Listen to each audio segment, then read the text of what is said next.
SSD কেন ব্যবহার করবেন? 1 নাম্বার, দ্রুত গতি হাই স্পিড। এসএসডি হার্ড ড্রাইভের তুলনায় অনেক দ্রুত ডেটা রিড ও রাইট করতে পারে। উইন্ডোজ লিনাক্স বুট টাইম অনেক কমে যায়। সফটওয়্যার গেম এবং ব্রাউজার অনেক দ্রুত লোড হয়। 2 নাম্বার, কম লেটেন্সি লো লেটেন্সি।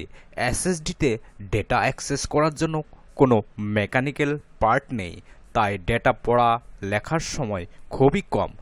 অ্যাপ্লিকেশন ওপেন করা ও ফাইল কপি করার সময় লাগে না। 3, দীর্ঘস্থায়ী ও টেকসই। Durability and reliability. এইচডিটিতে ঘূর্ণয়মান ডিস্ক থাকে, তাই ঝাঁকুনি বা ফেলে দিলে ক্ষতি হতে পারে। এসএসডিতে কোনো মুভিং পার্ট নেই, তাই এটি শক প্রুফ ও বেশি টেকসই। 4, শক্তি সাশ্রয়ী এনার্জি এফিসিয়েন্ট। এসএসডি কম বিদ্যুৎ খরচ করে। ল্যাপটপে ব্যাটারির ব্যাকআপ বেশি পাওয়া যায়। 5, নিঃশব্দে কাজ করে নো নয়েজ। এসএসডিতে কোনো মুভিং পার্ট নেই, তাই শব্দ করে না।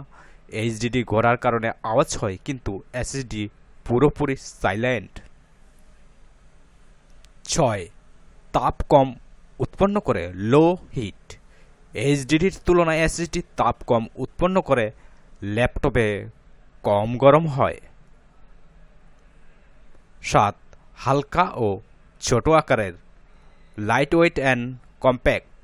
এসএসডি সাধারণত ছোট সাইজের হয়, যেমন M.2 NVMe, যা ল্যাপটপের জন্য পারফেক্ট। ওজনও খুব কম।